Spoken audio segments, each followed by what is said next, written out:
Hello, everybody. This is Souls Harbor Ministries, and we want to start today and talking about mothers for Mother's Day. We all know that mothers are magnificently supportive women. In the Bible, we see mothers like Mary, Elizabeth, and Sarah, so caring, yet none of them were expecting to be mothers at the time they were made one. There are many mothers in the Bible who raised their very well-known children with care and bringing them up with God.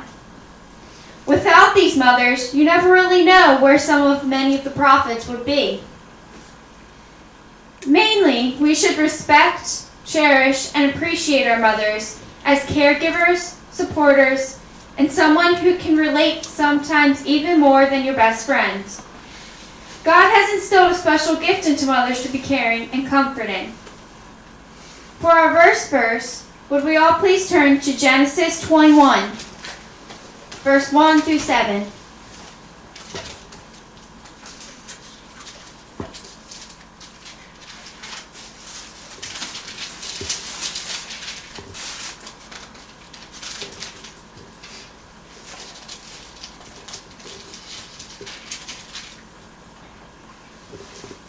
Everyone say amen when they're there. Amen. Amen.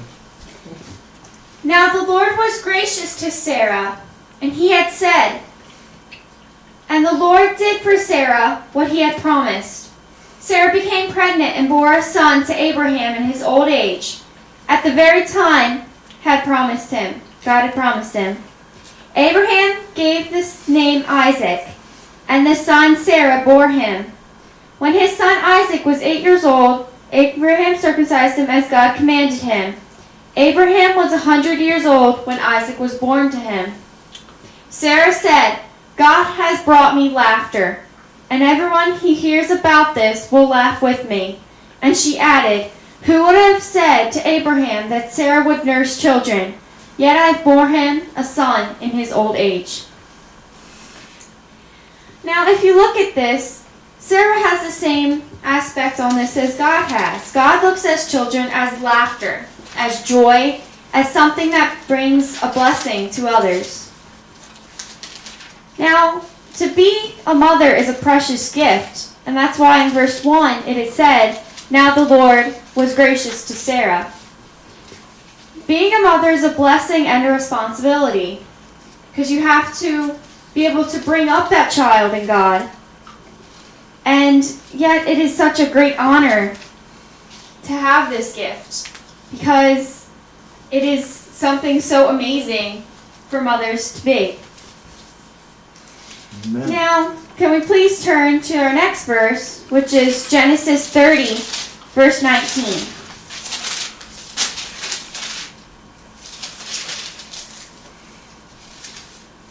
I think it was a very good gift that God gave women, that all life passes through women, which can't happen, of course, for men. So it was a very special gift.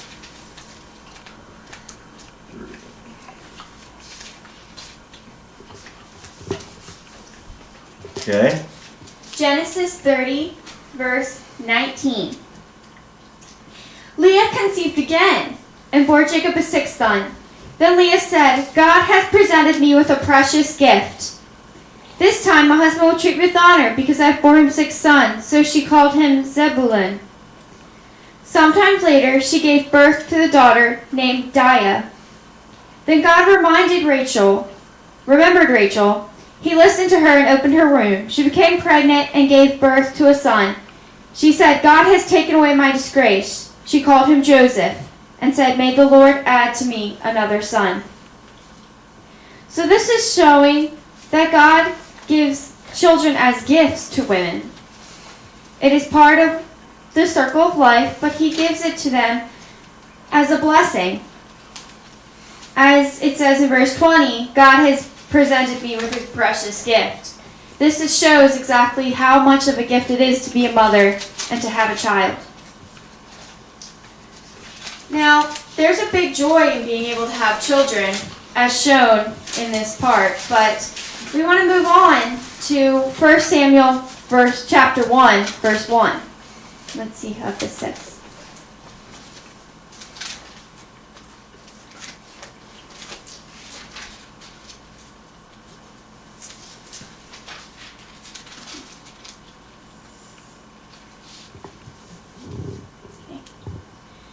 1 Samuel 1.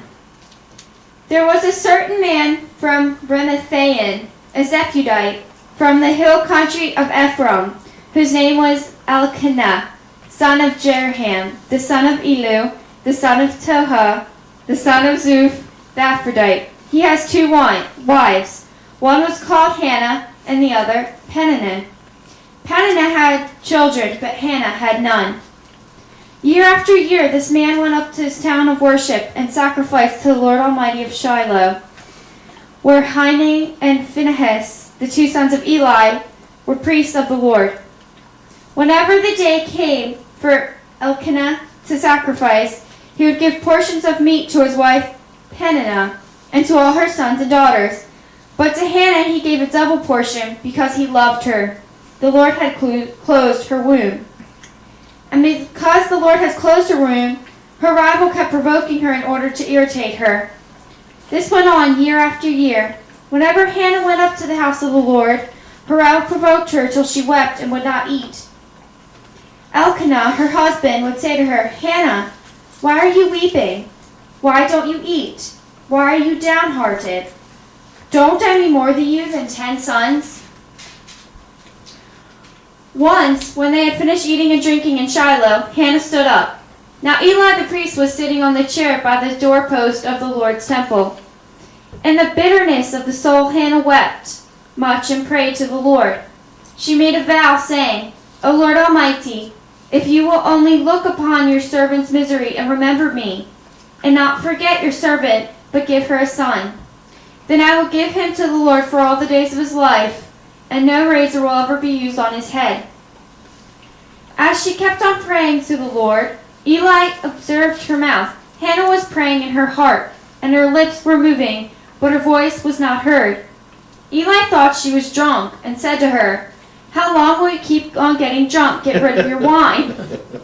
"Not so, my lord," Hannah replied. "I am a woman who is deeply troubled. I have not been drinking wine or beer. I was pouring out my soul to the Lord. Do not take your servant for a wicked woman. I have been praying out of my great anguish and grief."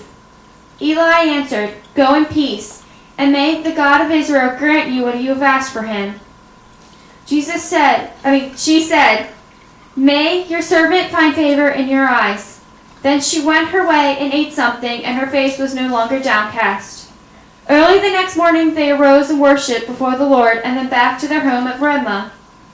Elkanah lay with Hannah his wife, and the Lord remembered her. So in the course of time Hannah conceived and gave birth to a son. He named him Samuel, saying, "Because I asked the Lord for him." Now if we skip real quick to verse 27, it says, "I prayed for this child, and the Lord has granted me what I asked of him. So now I'll give him to the Lord, for his whole life will be given over to the Lord." And he worshipped the Lord there. So this is showing that the Lord does care, and it is a very important thing for women to have children. And this is really important because she's saying that she's going to give this son, Samuel, to the Lord for his whole life. And that means that as this is how mothers should treat their children, somebody to care for, but you should also raise them in the Lord. It's very important because as mothers raise their children in the Lord, that's how they mostly get their groundings of the Lord. It's really hard for people to find the Lord after they're already grown up and out of their house. It usually starts with being in homes. And yes, Pastor Ray, what would you like to say? I think it's very interesting in this scripture that I think the important part about this, she was asking to become pregnant with a child, but she was doing an act of obedience by dedicating that child to the Lord before he was even born. Yes. And that's probably we know that that's what every mother should do before she even has a child. She should.